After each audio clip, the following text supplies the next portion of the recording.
দারুণ। আমি তো এখানেই থাকি। মানে প্রত্যেক বছর সারা বছরই আশা করে থাকি যে এটা অনুষ্ঠানটা হবে, একটু আসবো। তারপরে এরকম যদি প্রোগ্রাম হয় তাহলে তো কোনো কথাই নেই। পুরো গা গরম করা প্রোগ্রাম পুরো। দারুণ, দারুণ। এটাও খুব সুন্দর হয়েছে।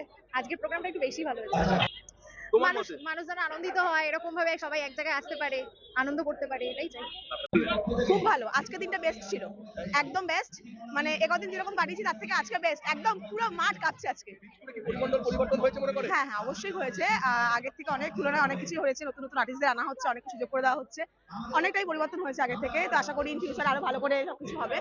আর ম্যানেজমেন্ট খুব ভালো ম্যানেজমেন্ট।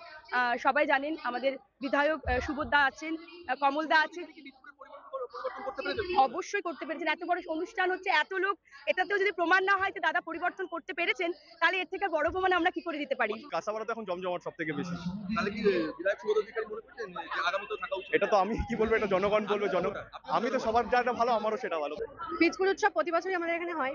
নতুন নতুন শিল্পীরা আসে, খুব ভালো লাগে। আমার এটা সেকেন্ড টাইম এসে বেশ ভালোই আমেজ পাচ্ছি।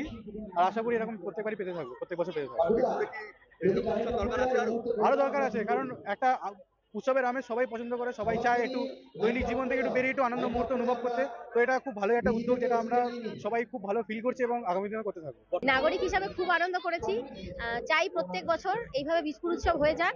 আমরা মানে আরো 10 বছর কেন, আরো তারও বেশি যেন এইভাবেই আনন্দ করতে পারি, এটাই সবার কাছে কাম্য। এবং সবাইকে বলবো, সবাই আসো।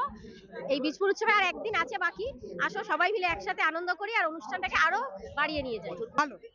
আমরা তো সুযোগ সুবিধা ভালোই পাই। এরকম একটা অনুষ্ঠান হচ্ছে বা আদার্স যা যা আছে ভালো। আর কি